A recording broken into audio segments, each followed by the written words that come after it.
Did you put cheese in it? Yeah, I did. Okay. In the beans or the soup? And the beans. My mom just made refried beans. They're delicious. Like my dad. I was like, I have to show you how to make them. And my dad taught me already. They're off the charts. She's awesome. So she made pinto beans. I like pinto beans. She made them today. Mm-hmm. And then she's like, bring me a can of condensed milk. She's like, do you know how to make them? I'm like, yeah. Condensed milk with a tablespoon of mayo. And she's like, yeah, and you got to mash it, mash it, mash it. Those are the best. And then she put cheese in it. Those are the best refried beans, aren't they? They are. I didn't realize that that's what the condensed milk was for. Yeah. The best. They taste like Javier's. They do indeed. Welcome to your Daily Smash for Wednesday, January 17th, 2024. I'm Rick. I'm Kelly. Wearing your pajamas again? Yes. It was so funny because I was reading your comments on the pajamas that you guys were like, where did you get those pajamas? Look how cute these are. Wait, hold on. Look at the bottom of these. Yeah. Yeah. Ew.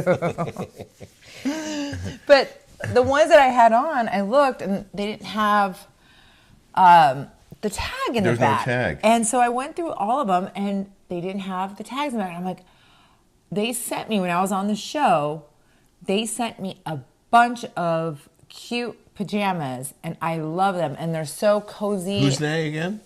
Queen Park. I sent you. Queen Park. I went through my Yes. Instagram and I'm like, I'm going to find these and show all of you smashers where you can purchase these beautiful pajamas.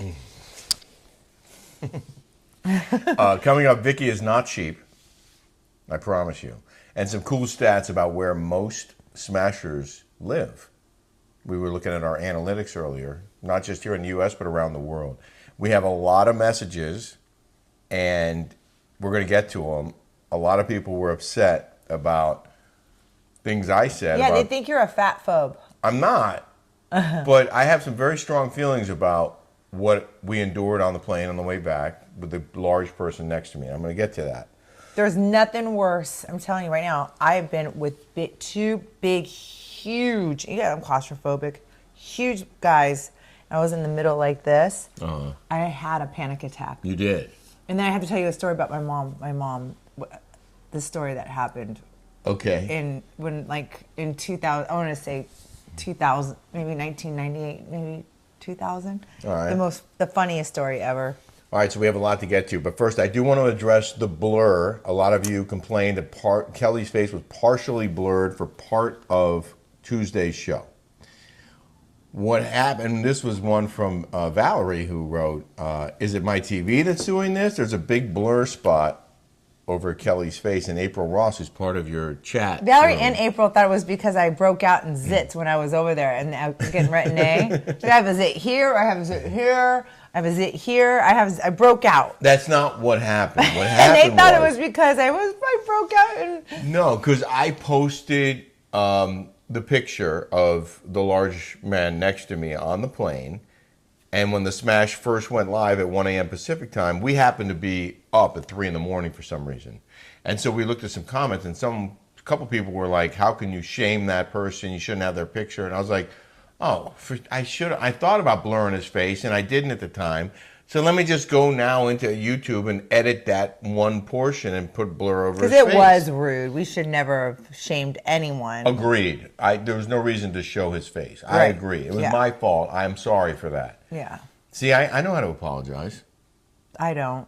No, you do. I'm just kidding. So- I try to apologize every day. So- That's all I do is apologize. It turns out that it's really difficult after the fact to edit on YouTube a show that's already out there.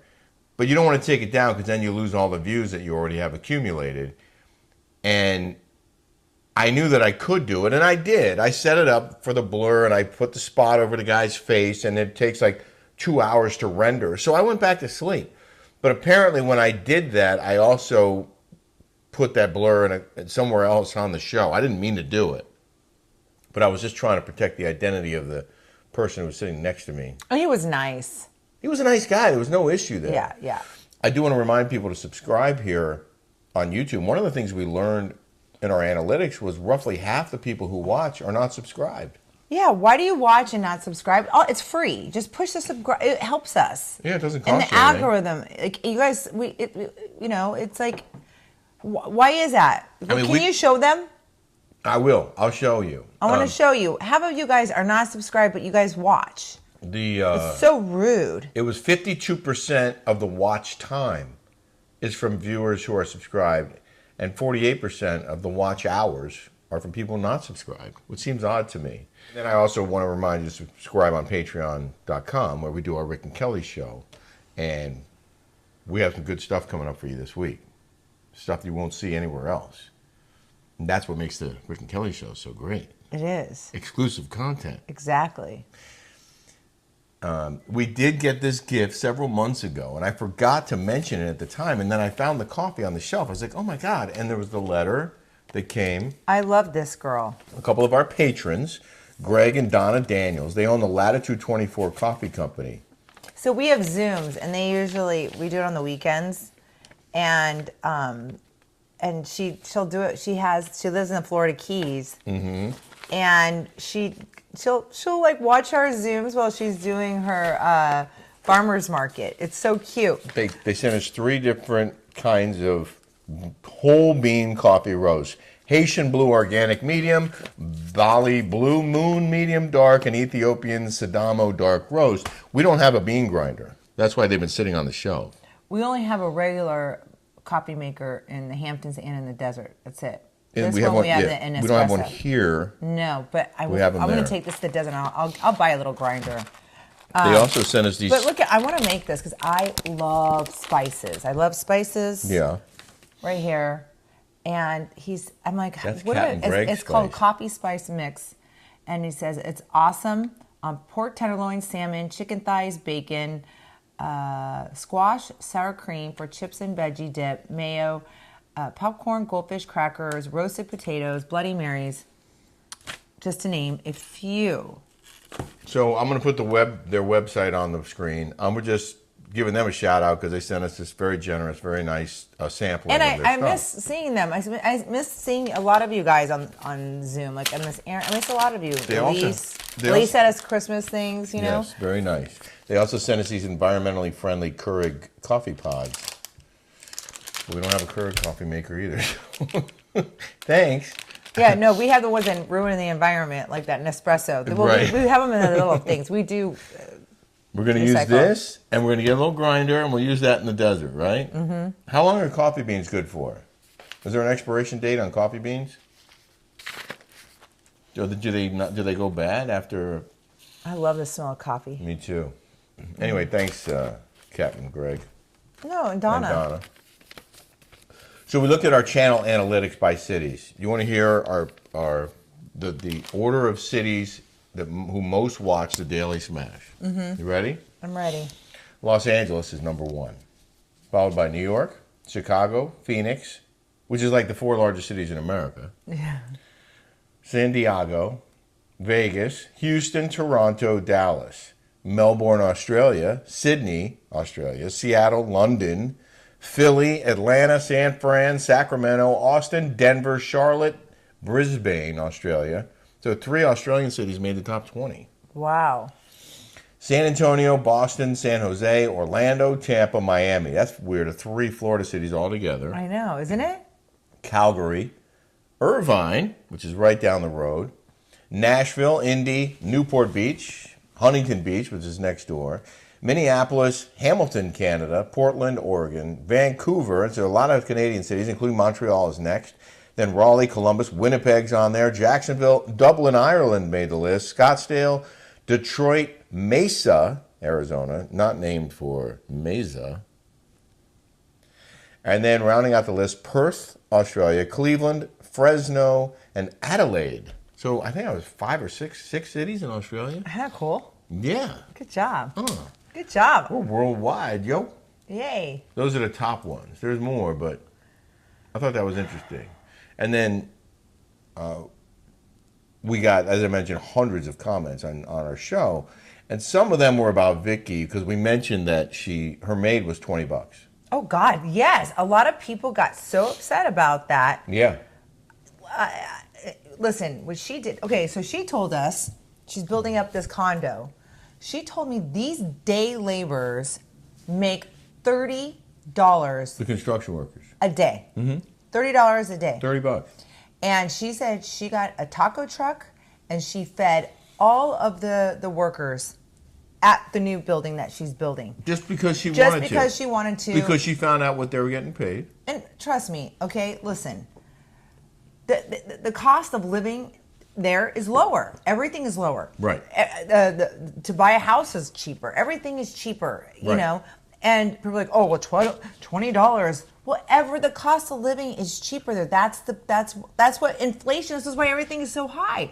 Why do you think people go overseas to make that TV? They make that because the labor is cheaper. Right. Right? If they was made here in the United States, we would not be able to afford. That's why manufacturing is off sea. You know, I don't think people understand the economics of things sometimes. I want just and it is $20, but I'm sure she does pay her more. She's very, very, very generous. She is. Fratiani said, Vicky, $20, please bless your cleaning lady with more money. It is such hard work and you clearly have it. And Missy BB said, I was thinking the same exact thing. And she doesn't feel bad or guilty just paying the cleaning lady only $20. Everything Kelly said is true. I mean, that's the going rate. If you start overpaying for services, then you're going to spark inflation because all of a sudden everyone's going to start charging more, everyone's going to have to start paying more, and it's going to start spiraling up. And how does that help anyone? And I'm not saying that you, and I guarantee Vicky is a generous person. So it goes like, okay, what is it called? Where you make, where the kids make a minimum wage. Yeah. We were at McDonald's, $20 for like a meal. Why do you think it's $20 for that meal? It never used to be. You know why? Because the cost of minimum wage went up. Right. So who has to pay for that cost? The people we do. Yeah, because minimum wage went up. We got like a quarter pounder with cheese and fries and a Coke, and it was like $16. So that's how it goes. When you start playing inflation and you start making the minimum wage starts going up, then it passes on to the costs to the consumer. That's how it goes. What I wrote back to a couple people was, I know it sounds crazy, but things are cheap there. It's all relative. They don't have the inflation we do. It's just a different way of life. But yes, I'm sure she tips her. Thanks for watching and commenting. And you know. You know what though I find really weird is like, for instance, my cleaning lady's $300 a shot. Yeah. I remember graduating from college, educating myself, working my ass off at the Arizona Republic when I first got out of college. I was making $300 a week. But I made commissions because I was in sales. Babe, but I'm saying, why is it that somebody who is, not college educated, doesn't have the skill set, was getting, and I was hustling, working my butt off. Not that they don't. It's just a different skill. Like a software engineer should make more than a person that's cutting lawns. I'm sorry. My first reporting job, I made $250 a week. And I was shooting my own material, editing my stories, reporting on them, anchoring the show. I was a fill-in anchor for $250 a week. I was a college graduate. If she does 3 houses a day, and $60 a day, that's $300 a week. If she does 3 houses a day, 5 days a week, and that's cash money, and it's Mexico. It's Puerto Vallarta. So things are a lot less there. Again, of course she tips, but that's the going rate. When someone comes and cleans your house and they charge you $100, are you going to give them $200 just because you think $100 isn't enough? You might, and good for you. But then everyone's going to start paying $200. And it's going to cost you twice as much to get your house clean. Just like how I complain about the tipping. The tipping is out of control everywhere. I think. I always reward hard work. In my opinion. I do. I always reward hard work. And I typically will overpay for stuff. I do that all the time. But it's you got to keep it in perspective. We got a really nice message from Christy Hart, who said, you guys are so great together. Do not take each other for granted. You complement one another. Congrats on a great show. I enjoy watching so much. Oh, that's so nice. Thank you, Christy. And then this one from Brooklyn 9817. Rick, I think it is fantastic that you'll be speaking to students about journalism. You are someone who can explain the difference between all aspects of being a reporter. And Kelly, I thought your impromptu interview with the owner of Daiquiri Dick's was really good. Oh, thank you. I told her the same thing. Daiquiri Dick's. Yeah, it was a good Not interview. to be confused with Whiskey Dick. Right, that's what I said to the guy. I was like, I don't even want to go there. This is YouTube. And then this is a really good one. From Lisa Marie, 8265. I love this one. Sorry, I have a little congestion. I have a safe word with my friend when we feel a disagreement or argument brewing. One of us will say, pumpkin, and we immediately stop talking about said topic. May I suggest you and Kelly have one? If you find one or the other is venturing into dangerous territory, so you don't have the haters or the YouTube police coming after you, just a suggestion, love your channel. Pumpkin. I'm going to say that. We're going to take your advice. So someone else said something about me interrupting you when you were just getting good. I was just getting it. And I was like, it's the way we've set it up here where we try not to get too political on YouTube. We say No, it was the Don Gumbelson. Everybody knows. Remember about the Don? She put that in, and you're like, I don't want to talk about that right now. She's already spoken about it before, and everybody already knew. So it wasn't like we were saying anything terrible. But she did. She paid that guy $2.5 million and put an insurance policy on him. That's so smart. Oh, I wasn't talking about that. I was talking about something And she put an insurance policy on Steve. I'm going to put an insurance policy on you. I need one, huh? And then we're going to go for a short walk on a long pier. See, guys? True crime. True crime right here. Artist Doran. They act like they're all nice and sweet and they're loving. And then they get, they get greedy. It would have to be a really big policy. Artist Doring said, I enjoy your show. Please take into consideration that not all of your viewers are American before you talk American politics. So true. That's what you said. It's so true. I know. I just read whatever. Okay, fine. Fine. Okay, we do have a look. We have like Perth. Pumpkin. Pumpkin. You sent me this. Well, because we were with them. We saw him at the Nest. Right, we did. We saw him.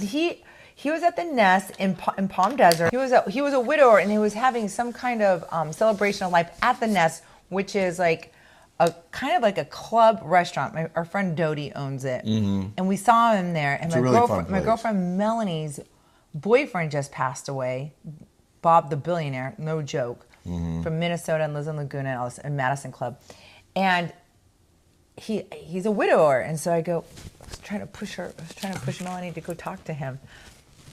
Too soon. Suzanne Somers' widower, Alan Hamill, says odd things have been happening in the couple's Palm Spring home since the Three's Company icon passed, and it seems Somers is still with us in spirit.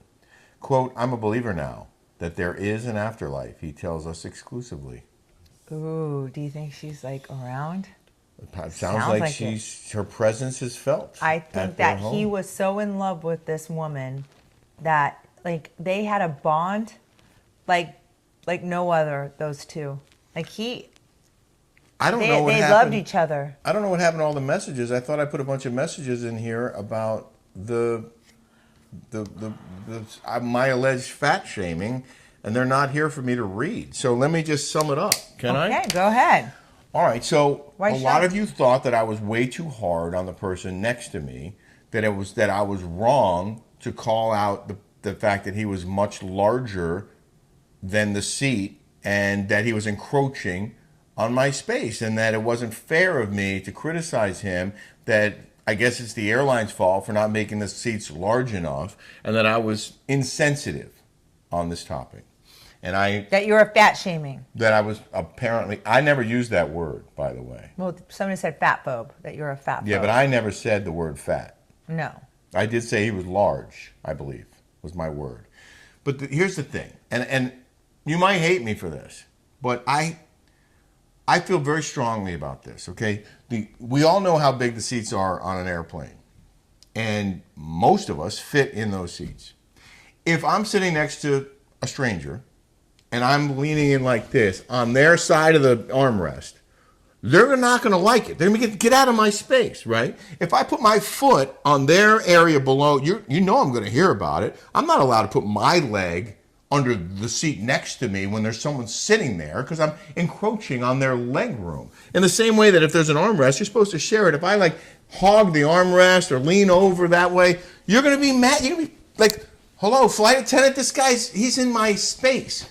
But for 2.5 hours, the entire time I was on the plane for this flight, this person next to me is in my area like this. Well, can you put your belly like right? Yeah, like that. So instead of sitting normally, I had to sit like this. Now I'm encroaching on Kelly's space, which is fine. I thought it was fine. Well, no, because I'm claustrophobic. I'm like this.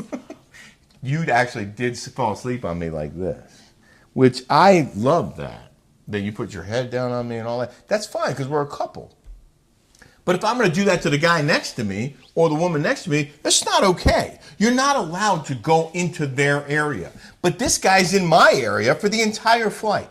So who's in the wrong here? I'm in the wrong for complaining because I don't have the full use of my area. I paid for this space and he's taking some of it because he's too large for his space. So what's the solution, you ask?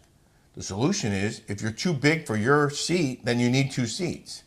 And maybe that's not fair to the heavier people. Maybe the airline needs to create a larger seating area for larger individuals. And you have to be plus 220 or 240 or whatever it is. They do that at the arenas. They should do that on airplanes. That's pretty brilliant. Okay. Right? Then they should do it. But I'm going to tell you right now, if they do that, you're going to have to pay a premium because space is at a premium on these airplanes.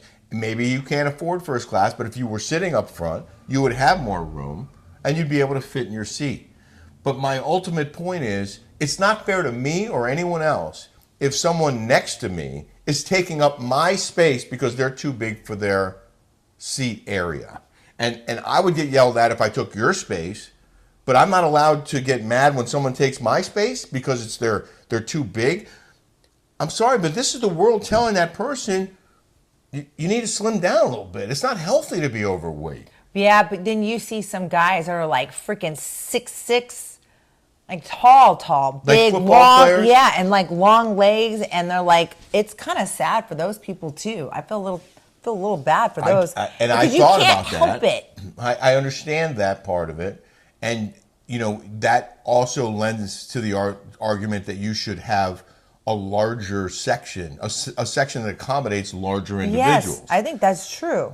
But what am I supposed to do? Am I just supposed to sit there and take it? Is it just the luck of the draw, like it's Russian roulette when you get on the plane that the seat next to you is empty? Well, no, we should have did what we did when we first went up there. We vet somebody who's little, and we say, here, sit here.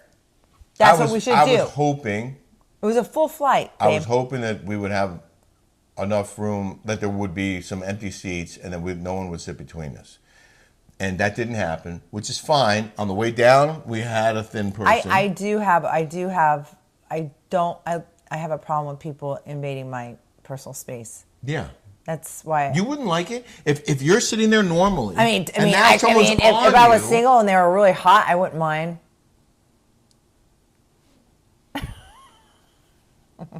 I'm just kidding. I mean, yeah. Wait, I got a story for you. You've heard this before. So it was probably like 2001. Yeah. Or 2000, something like that. I won a trip to go to New York, and basically you can either go business class or you can get 2 coats to go to New York. So I have my mom come with me. I think I was like 20. I was like 20 something, and like 25 or 24, something like that. And I have my mom come with me to like New York, and I'm like claustrophobic. I usually like sitting on the aisle, especially for those long flights, because I have to pee all the time. I don't want to like bother people. So my mom likes to be in the window. So we had the middle seat, and this guy came in, and he looked just like Lil Wayne, no joke. And he had like a big, huge grill like this. Uh-huh. Funny guy, and it was like, but we took a red eye, so we were all kind of tired. And my mom was like talking to him, we're having a good time with the guy. And for whatever reason, I couldn't fall asleep. And so my mom had her like this, and we're a coach. And my mom was laying on the against the window like this. And I'm watching my movie, and I kind of doze off. And I wake up, and I had one of those flip phones that had, like, they didn't have like they have now, right? It was like one of those Motorola pink ones. And I took a picture of it because they had a little. They just started with the photos on the phones, right? And this guy was like this on my mom. And my mom's tiny, right? And he was tiny too. He was like Lil Wayne, and he had his mouth open like this. This big grill like this. That's I cute. had a picture of it on my phone. Everyone was dying laughing. It was the funniest thing. And I'm like, how did my mom not wake up to this guy sleeping on her like this? It was so funny. Anyway. Well, that is a good story. It was a good story. I wish we had that photo. I know. I wish I had that photo. Oh, we didn't get to In the News. Oh, yeah. In the news.